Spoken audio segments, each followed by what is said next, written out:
ತಮ್ಮ ಅತ್ಯಮೂಲ್ಯವಾದ ಜೀವ ರಕ್ಷಣೆಗೆ ಹೆಲ್ಮೆಟ್ ಮತ್ತು ಸೀಟ್ ಬೆಲ್ಟ್ ಧರಿಸುವುದನ್ನು ಮರೆಯಬೇಡಿ ಎಂದು ಹಾಸನ ಪ್ರಾದೇಶಿಕ ಸಾರಿಗೆ ಇಲಾಖೆ ಮುಖ್ಯಸ್ಥರಾದ ಜೆಪಿ ಪ್ರಕಾಶ್ ತಿಳಿಸಿದರು.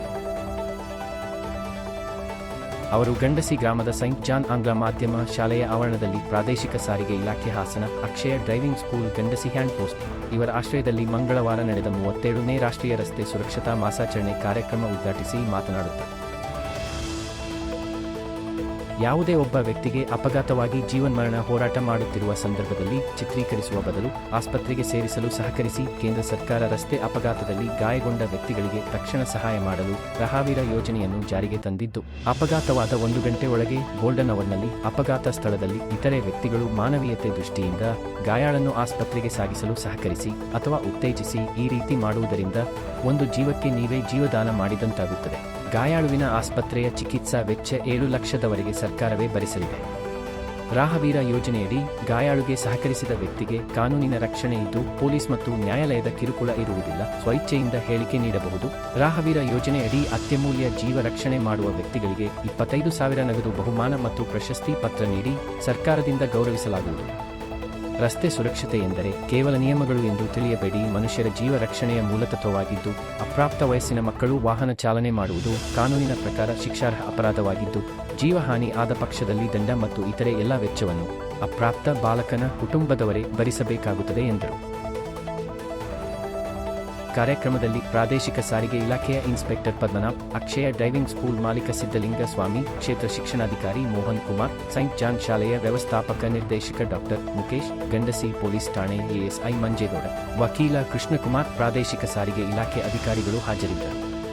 ನಾವು ಈ ದಿನ ಅರಸೀಕೆರೆ ತಾಲೂಕು ಗಂಡಸಿನಲ್ಲಿ ಸೆಂಟ್ ಜಾನ್ ಇಂಗ್ಲಿಷ್ ಮೀಡಿಯಂ ಸ್ಕೂಲ್ನಲ್ಲಿ 37ನೇ ರಾಷ್ಟ್ರೀಯ ರಸ್ತೆ ಸುರಕ್ಷತಾ ಮಾಸಾಚರಣೆ ಪ್ರಯುಕ್ತ ಇಲ್ಲಿನ ವಿದ್ಯಾರ್ಥಿಗಳಲ್ಲಿ, ಬಸ್ಸು ಚಾಲಕರುಗಳಲ್ಲಿ ಮತ್ತು ಶಿಕ್ಷಕ ವರ್ಗಗಳಲ್ಲಿ ಮತ್ತು ಸಾರ್ವಜನಿಕರಲ್ಲಿ ರಸ್ತೆ ಸುರಕ್ಷತೆಯ ಬಗ್ಗೆ ಒಂದು ಅರಿವು ಮೂಡಿಸುವಂಥ ಕಾರ್ಯಕ್ರಮ ಹಮ್ಮಿಕೊಂಡಿದ್ವಿ. ಈ ಪ್ರಯುಕ್ತ ಈ ಎಲ್ಲ ನೆರೆದಿದಂಥ ಎಲ್ಲ ವಿದ್ಯಾರ್ಥಿಗಳಿಗೆ ನಾವು ಅವರು ವಿದ್ಯಾರ್ಥಿ ದೆಸೆಯಲ್ಲಿ ಯಾವ ರೀತಿ ರಸ್ತೆ ಸುರಕ್ಷತೆ ನಿಯಮಗಳನ್ನು ತಮ್ಮ ಜೀವನದಲ್ಲಿ ಅಳವಡಿಸ್ಕೊಂಡು ಮುಂದಿನ ತಾವು ಚಾಲಕರಾಗಂಥ ಸಂದರ್ಭದಲ್ಲಿ ಯಾವ ರೀತಿ ಅದರ ಬಗ್ಗೆ ಉಪಯೋಗಿಸಬೇಕು ಅನ್ನೋದ್ರ ಬಗ್ಗೆ ಒಂದು ಅವರು ತಿಳುವಳಿಕೆ ಕೊಟ್ಟು ಮುಂದಿನ ಜೀವನ ಅನುಕೂಲ ಆಗೋ ರೀತಿ ನಾವು ತಿಳುವಳಿಕೆ ಕೊಟ್ಟಿದ್ವಿ.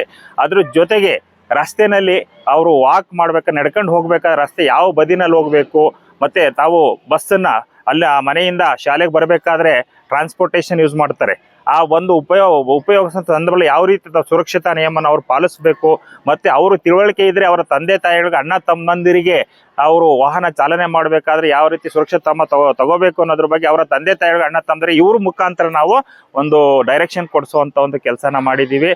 ಈ ಸಂದರ್ಭದಲ್ಲಿ ನಾನಾದ ಸಾರ್ವಜನಿಕ ಬಂಧುಗಳನ್ನು ಹೇಳೋದಾದ್ರೆ ಇಷ್ಟೇ, ನಮ್ಮ ಜೀವ ಮುಖ್ಯ, ಜೀವನ ನೆಕ್ಸ್ಟು.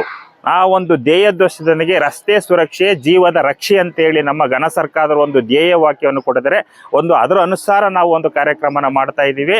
ಈ ಒಂದು ಸಂದರ್ಭದಲ್ಲಿ ಎಲ್ಲ ನಮ್ಮ ಇಡೀ ರಾಜ್ಯದ ದೇಶದ ಎಲ್ಲ ದ್ವಿಚಕ್ರ ವಾಹನ ಚಾಲಕರಲ್ಲಿ ನಾನು ಮನವಿ ಮಾಡೋದಾದರೂ ಇಷ್ಟೇ, ತಮ್ಮ ಒಂದು ತಲೆಯ ರಕ್ಷಣೆಗಾಗಿ ಒಂದು ಹೆಲ್ಮೆಟ್ ಕಡ್ಡಾಯ ಮಾಡಿರೋದು ನಮ್ಮ ಸರ್ಕಾರ. ನಮ್ಮ ರಕ್ಷಣೆಗೋಸ್ಕರ ನಮ್ಮ ಹಿತದೃಷ್ಟಿಯಿಂದ ಮಾಡಿದರೆ ದಯವಿಟ್ಟು ಎಲ್ಲ ದ್ವಿಚಕ್ರ ಸವಾರರು ಹೆಲ್ಮೆಟನ್ನು ಕಡ್ಡಾಯವಾಗಿ ಧರಿಸಬೇಕು. ಇದರಿಂದ ಯಾವುದಾದೊಂದು ಅಪಘಾತಗಳು ಆದಂಥ ಸಂದರ್ಭದಲ್ಲಿ ನಮಗೆ ಪೆಟ್ಟು ತಲೆಗೆ ಬೀಳೋದಿಲ್ಲ. ತಲೆಗೆ ಪೆಟ್ಟು ಬೀಳಲಿಲ್ಲ ಅಂದರೆ ನಮ್ಮ ಜೀವ 90% ಸೇಫ್ ಅಂತ ಹೇಳಿ ಆಗಿರ್ತದೆ. ಬೇರೆ ಯಾವುದೇ ಭಾಗಕ್ಕೂ ಹೆಚ್ಚು ಕಡಿಮೆ ಆದ್ರೂ ರಿಪೇರಿ ಮಾಡಿ ಹೆಲ್ತಿ ಪುನಃ ರಿಕವರಿ ಆಗ್ಬೋದು. ಆದರೆ ತಲೆಗೆ ಏಟು ಬಿದ್ದರೆ ಯಾವುದೇ ಕಾರಣಕ್ಕೂ ರಿಪೇರಿ ಆಗೋ ಸಾಧ್ಯತೆಗಳು 100ಕ್ಕೆ 99 ಭಾಗ ಕಷ್ಟ ಇರುತ್ತೆ. ಆದ್ದರಿಂದ ಯಾರು ಕಡ್ಡಾಯವಾಗಿ ದ್ವಿಚಕ್ರ ವಾಹನ ಸವಾರರು ಹೆಲ್ಮೆಟ್ ಹಾಕಬೇಕು. ಮತ್ತು 4 ಚಕ್ರದ ಕಾರು ಓಡಿಸುವಂಥವ್ರು ಕಡ್ಡಾಯವಾಗಿ ಸೀಟ್ ಬೆಲ್ಟನ್ನು ಹಾಕಬೇಕು. ಸೀಟ್ ಬೆಲ್ಟ್ ಹಾಕೋದ್ರಿಂದ ಸುರಕ್ಷತೆ ಬರ್ತದೆ. ಮತ್ತು ವಾಹನ ಚಲಾವಣೆ ಮಾಡಬೇಕಾದ್ರೆ ರಸ್ತೆಯಲ್ಲಿ ಸಣ್ಣ ರೋಡಿಂದ ದೊಡ್ಡ ರೋಡ್ಗೆ ಹೋಗಬೇಕಾದ್ರೆ ಯಾವ ರೀತಿ ಹೋಗಬೇಕು, ಮತ್ತು ಒಂದು ವೆಹಿಕಲ್ ಅಂತರ ಎಷ್ಟಿರಬೇಕು. ಸಣ್ಣ ರೋಡಿಂದ ದೊಡ್ಡ ರೋಡ್ ಬೇಕಾದ್ರೆ ನಮ್ಮ ಚಾಲಕ ಮಿತ್ರ ಏನು ಮಾಡೋ ಸೀದಾ ನುಗ್ಗು ಬಿಡ್ತಾರೆ. ಆ ರಸ್ತೆ ಸಣ್ಣ ರೋಡಿಂದ ದೊಡ್ಡ ರೋಡ್ಗೆ ಹೋಗ್ಬೇಕಾದ್ರೆ ಬಂದು ರಸ್ತೆ ಎಡ್ಜಲ್ಲಿ ಬಂದು ನಿಂತು ಆ ಕಡೆ ಈ ಕಡೆ ವಾಹನ ಬರ್ತಾ ಇದ್ದಾವ ಇಲ್ವಾ ಏನು ಅಂತ ಪರಿಶೀಲಿಸಿ ನಾವು ಮುಖ್ಯ ರಸ್ತೆಗೆ ಎಂಟ್ರಿ ಆಗಬೇಕು. ಅದನ್ನು ತಪ್ಪು ಮಾಡಬಾರ್ದು. 10 ಕಿಲೋಮೀಟರ್ ಫಾಸ್ಟಾಗಿ ಹೋಗ್ತಾ ಇದೀವಿ ಇಬ್ರು ಅಂತ ಹೇಳಿದ್ರು 50 ಅಡಿ ಮಿನಿಮಮ್ ಮೇಂಟೈನ್ ಮಾಡಬೇಕು. 80 ಕಿಲೋಮೀಟರ್ ಫಾಸ್ಟಲ್ಲಿ ಇದ್ದೀವಿ ಅಂತ ಹೇಳಿದ್ರೆ ಮಿನಿಮಮ್ 80 ಅಡಿ ನಾವು ಡಿಸ್ಟೆನ್ಸ್ ಮುಂದಿನ ವೆಹಿಕಲ್ ನಮ್ಮ ವೆಹಿಕಲ್ ಮೇಂಟೈನ್ ಮಾಡಬೇಕು. ಇದರಿಂದ ಏನು ಅನುಕೂಲ ಅಂತ ಹೇಳಿದ್ರೆ, ಅಚಾನಕ್ಕಾಗಿ ಮುಂದೆ ಹೋಗ್ತಾ ಇರೋಂಥ ವಾಹನದವರು ಸಡನ್ ಬ್ರೇಕ್ ಹಾಕಿದಂಥ ಸಂದರ್ಭದಲ್ಲಿ ನಮ್ಮ ವೆಹಿಕಲ್ನ ನಾವು ಕಂಟ್ರೋಲ್ ಮಾಡ್ಬೋದು. ಇಲ್ಲ ಅಂತ ಹೇಳಿದ್ರೆ ಹಿಂದಿಂದ ಹೋಗಿ ನಾವು ಡಿಕ್ಕಿ ಹೊಡೋದು, ನಾವೇ ಆದ್ರೂ ಕೆಳಗಡೆ ಹೋಗುವಂತ ಸಂದರ್ಭ ಆಕ್ಸಿಡೆಂಟ್ ಆಗಿ ಸಾಯುವಂತ ಚಾನ್ಸಸ್ ಜಾಸ್ತಿ ಇರ್ತದೆ. ಓವರ್ಟೇಕ್ ಮಾಡೋಂಥ ಸಂದರ್ಭದಲ್ಲಿ ಜಾಸ್ತಿ ಆಕ್ಸಿಡೆಂಟ್ ಆಗುತ್ತೆ, ಎಸ್ಪೆಷಲಿ ಬಸ್ಸಸ್ಗಳು ಮತ್ತೆ ಕಾರ್ಗಳು, ಇವು ಟೂ ವೀಲರ್ ಜಾಸ್ತಿ ಓವರ್ಟೇಕ್ ಮಾಡೋಂಥ ಸಂದರ್ಭದಲ್ಲಿ ಯಾವುದೇ ಸೇಫ್ಟಿ ಮೆಜರ್ಸ್ ಏನು ನೋಡೋದೇ ಇಲ್ಲ, ಸುಮ್ಮನೆ ಏಕಾಏಕಿ ನುಗ್ತಾ ಇರ್ತಾರೆ. ಅದು ತಪ್ಪು. ಫಸ್ಟ್ ನಾವು ಓವರ್ಟೇಕ್ ಮಾಡೋಂಥ ಸಂದರ್ಭದಲ್ಲಿ ಮಿರರ್ ನೋಡಬೇಕು. ಆ ಮಿರರ್ ನಲ್ಲಿ ಹಿಂದೆ ಯಾವ ವೆಹಿಕಲ್ ಬರ್ತಾ ಇದೆ, ಯಾವ ವೆಹಿಕಲ್ ಬರ್ತಾ ಇಲ್ಲ, ನಾವು ಸುರಕ್ಷಿತನ ಓವರ್ಟೇಕ್ ಮಾಡ್ಬೋದಾ ಅಥವಾ ಮುಂದೆ ಯಾವ ವೆಹಿಕಲ್ ಬರ್ತಾ ಇದೆ ಅಂತೇಳಿ ನಾವು ಪರಿಶೀಲಿಸಿ ಆ ನಂತರ ಓವರ್ಟೇಕ್ ಮಾಡಬೇಕು. ಆ ನಂತರ ಮೊಬೈಲ್ ಯೂಸ್ ಮಾಡಿ ಬಸ್ ಮತ್ತೆ ಯಾವುದೇ ಒಂದು ವೆಹಿಕಲ್ ಚಾಲನೆ ಮಾಡ್ತಾ ಇರ್ತಾರೆ, ಕಾರ್ ಇರ್ಬೋದು, ಮೋಟರ್ ಸೈಕಲ್ ಇರ್ಬೋದು, ಅಥವಾ ಇತರ ಯಾವುದೇ ವೆಹಿಕಲ್ ಇರ್ಬೋದು. ಇತ್ತೀಚಿನ ಒಂದು ಜನರಲ್ಲಿ ಒಂದು ಕೆಟ್ಟ ಚಾಳಿ, ಏರ್ಫೋನ್ ಆದ್ರೂ ಅಷ್ಟೇನೆ, ಹ್ಯಾಂಡ್ ಹೋಲ್ಡ್ ಮೊಬೈಲ್ ಅಷ್ಟೇ, ಮೊಬೈಲ್ ಯೂಸ್ ಮಾಡಲೇಬಾರ್ದು. ಮೊಬೈಲ್ ಯೂಸ್ ಮಾಡಿದಾಗ ಏನಾಗ್ತಾ ಇರ್ತದೆ, ಫಸ್ಟ್ ನಮ್ದು ಏನಾಗ್ತದೆ, ನಮ್ಮ ಕಾನ್ಸಂಟ್ರೇಷನ್ 100% ರಸ್ತೆ ಮೇಲೆ ಇರ್ತದೆ. ಮೊಬೈಲ್ ಬಂದ ತಕ್ಷಣ 10% ಬರ್ತದೆ.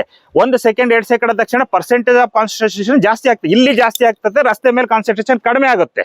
ರಸ್ತೆನಲ್ಲಿ 10% ಬರ್ತದೆ, ಮೊಬೈಲ್ ಮೇಲೆ 90% ಬರ್ತದೆ. ಅವಾಗ ಏನಾಗುತ್ತೆ, ರಸ್ತೆಯಲ್ಲಿ ಏನಾಗ್ತಾ ಇದೆ, ಏನ್ ಅಡ್ಡ ಬಂತು, ಏನಾಯ್ತು ಅಂತ ಒಂದು ಪರಿಜ್ಞಾನನೇ ಇರಲ್ಲ. ಆವಾಗ ಆಕ್ಸಿಡೆಂಟ್ ಆಗುತ್ತೆ. ಆ ದೃಷ್ಟಿಯಿಂದ ರಸ್ತೆಯಲ್ಲಿ ಮೊಬೈಲ್ ಯೂಸ್ ಮಾಡೋದು, ಬಳಕೆ ಮಾಡೋದು ಶಿಕ್ಷಾರ್ಹ ಅಪರಾಧ, ಮತ್ತೆ ನಮ್ಮ ಜೀವನಕ್ಕೂ ಅದು ತೊಂದರೆ. ಆದ್ರಿಂದ ಯಾವುದೇ ಕಾರಣಕ್ಕೂ ಮೊಬೈಲ್ ಯೂಸ್ ಮಾಡಬಹುದು. ಮೊಬೈಲ್ ಯೂಸ್ ಮಾಡೋದಂತ ಸಂದರ್ಭದಲ್ಲಿ ಅವ್ರಿಗೆ ಫೈನ್ ಬೀಳುತ್ತೆ, ಆಕ್ಸಿಡೆಂಟ್ ಆಗುತ್ತೆ. Fine that secondary. ನಾವು ಕಾನೂನು ಮಾಡಿರೋದು ಜನರ ಸುರಕ್ಷತೆಗೋಸ್ಕರ, ಜನರ ಒಂದು ಕಲ್ಯಾಣಕ್ಕೋಸ್ಕರ. ಅದನ್ನ ಇಂಪ್ಲಿಮೆಂಟ್ ಮಾಡ್ಬೇಕಾದ್ರೆ ನಿಮ್ಗೆ ಎದುರಿಸಿ ಫೈನ್ ಮಾಡಿ ಮಾಡಬೇಡಪ್ಪ ಅಂತ ಹೇಳಿ ಎದುರಿಸ್ಬಿಟ್ಟು ನಿಮ್ಮ ಜೀವನ ರಕ್ಷಣೆ ಮಾಡೋಕ್ಕೋಸ್ಕರ ಕಾನೂನು ಮಾಡಿರೋದು. ಆದ್ರೆ ಈ ಸಂದರ್ಭದಲ್ಲಿ ಹೇಳ್ತಾ ಇದ್ದೀನಿ, ದಯವಿಟ್ಟು ಮೊಬೈಲ್ನ ಯೂಸ್ ಮಾಡೋದನ್ನ ಬಿಟ್ಟು ಬಿಡಿ. ಇದರಲ್ಲಿ ಏನಾಗ್ತಾ ಇದೆ, ನಮ್ಮ ಯುವ ಜನರಲ್ಲಿ ಅಥವಾ ಸಾರ್ವಜನಿಕರ ಒಂದು ಕೆಟ್ಟ ಅಭಿಪ್ರಾಯ ಇದೆ. ಒಂದು ಆಕ್ಸಿಡೆಂಟ್ ಆದ ತಕ್ಷಣ ಏನ್ ಮಾಡ್ತಾರೆ, ಒಂದು ವೆಹಿಕಲ್ ಇದು ಮೊಬೈಲ್ ತಗೊಂಡು ರೆಕಾರ್ಡ್ ಮಾಡ್ತಾರೆ. ಅವ್ನ ಪಾಪ ಅವನು ನರಳು ಆಕ್ಸಿಡೆಂಟ್ ಅಲ್ಲಿ ಏಟ್ ಆಗಿ ಅಥವಾ ರಕ್ತ ಸೋರಿಕೆ ಆಗಿ ಬ್ಲೀಡಿಂಗ್ ಆಗಿ ಒದಾಡ್ತಾ ಇರ್ತಾರೆ. ಅವ್ರನ್ನ ಹಾಸ್ಪಿಟ್ಲ್ ಸೇರಿಸ್ಬೇಕಾ ಅಥವಾ ಫಸ್ಟ್ ಏಡ್ ಮಾಡ್ಬೇಕಾ ಅನ್ನೋ ಒಂದು ಯೋಚನೆ ಇರಲ್ಲ. ಮೊಬೈಲ್ ತಗೊಂಡು ಅಪ್ಲೋಡ್ ಮಾಡ್ತಾ ಇದ್ದಾರೆ, ಅದು ತಪ್ಪು. ಈ ತರ ಒಂದು ಕೆಟ್ಟ ಒಂದು ಅಭ್ಯಾಸವನ್ನ ನಮ್ಮ ಎಲ್ಲ ಸಾರ್ವಜನಿಕರು ಬಿಡಬೇಕು. ಫಸ್ಟ್ ಆ ಆಕ್ಸಿಡೆಂಟ್ ಆದ ವ್ಯಕ್ತಿಗೆ ಏನಾಗಿದೆ, ಪ್ರಥಮ ಚಿಕಿತ್ಸೆ ಸಾಧ್ಯವಾದ್ರೆ ಪ್ರಥಮ ಚಿಕಿತ್ಸೆ ಮಾಡಿ ಆ ನಂತರ ಅವರನ್ನ ಇಮಿಡಿಯೇಟ್ ಆಂಬುಲೆನ್ಸ್ ಅಥವಾ ಯಾವುದೋ ಒಂದು ಖಾಸಗಿ ಅಲ್ಲಿ ಏನು ಅನುಕೂಲತೆ ಆ ವೆಹಿಕಲ್ ಮುಖಾಂತರ ಇಮಿಡಿಯೇಟ್ ನಿಯರೆಸ್ಟ್ ಹಾಸ್ಪಿಟ್ಲಿಗೆ ಸೇರಿಸುವಂತ ಕೆಲಸನ ನಾವೆಲ್ಲ ಮಾಡಬೇಕು. ಈ ಒಂದು ಕೆಲಸನ ಆಕ್ಸಿಡೆಂಟ್ ಆದಂತ ವ್ಯಕ್ತಿ ಆಕ್ಸಿಡೆಂಟ್ ಆದ ಟೈಮಿಂದ ಹಾಸ್ಪಿಟ್ಲಿಗೆ ಹೋಗುವಂತ ಒಂದು ಟೈಮ್ ಇರ್ತದೆ, 1 hour ಟೈಮ್ ಇರ್ತದೆ. ಅದಕ್ಕೆ ಗೋಲ್ಡನ್ ಅವರ್ ಅಂತ ಹೇಳ್ತೀವಿ.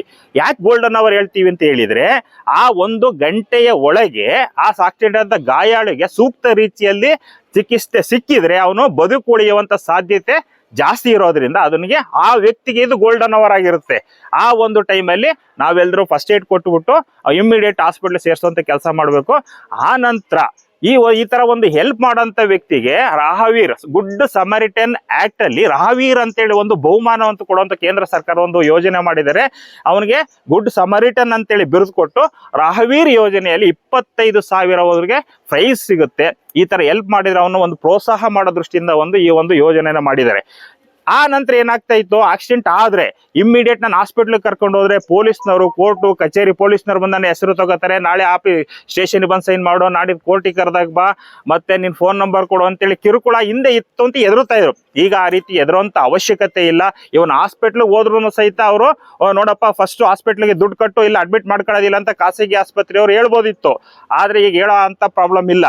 1.5 ಲಕ್ಷದ ತನಕನೂ ಸರ್ಕಾರದ ವತಿಯಿಂದ, ಕೇಂದ್ರ ಸರ್ಕಾರದ ವತಿಯಿಂದ ಕ್ಯಾಶ್ಲೆಸ್ ಟ್ರೀಟ್ಮೆಂಟ್, ನಗದು ರಹಿತ ಚಿಕಿತ್ಸೆನ 1.5 ಲಕ್ಷದ ತನಕನ 7 ದಿನಗಳವರೆಗೆ ಅವನಿಗೆ ಟ್ರೀಟ್ಮೆಂಟ್ ಕೊಡುವಂತ ಒಂದು ಅನುಕೂಲ ಇದೆ.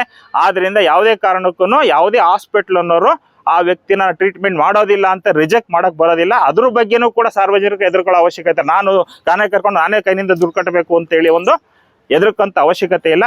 ಈ ಅನುಕೂಲನೂ ಇದೆ, ನಿಮಗೆ ಪ್ರಶಸ್ತಿ ಕೊಡುವಂತನೂ ಅನುಕೂಲನೂ ಇದೆ. ಮತ್ತೆ ಅದಕ್ಕಿಂತ ಮೇಲಾಗಿ ನಿಮ್ಗೆ ಒಂದು ಆತ್ಮತೃಪ್ತಿ ಸಿಗುತ್ತೆ. ನಾನು ಒಂದು ಜೀವ ಉಳಿಸ್ತೆ, ಅದಕ್ಕಿಂತ ದೊಡ್ಡ ಪ್ರಶಸ್ತಿ ಅಥವಾ ಒಂದು ದೊಡ್ಡ ಇದು ಯಾವುದೂ ಇಲ್ಲ. ಆದ್ರಿಂದ ಒಂದು ಆತ್ಮತೃಪ್ತಿ ಸಿಗುತ್ತೆ ಅಂತೇಳಿ ಈ ಸಂದರ್ಭದಲ್ಲಿ ಹೇಳುತ್ತಾ, ಪ್ರತಿಯೊಬ್ರು ಮಾನವೀಯತೆಯನ್ನು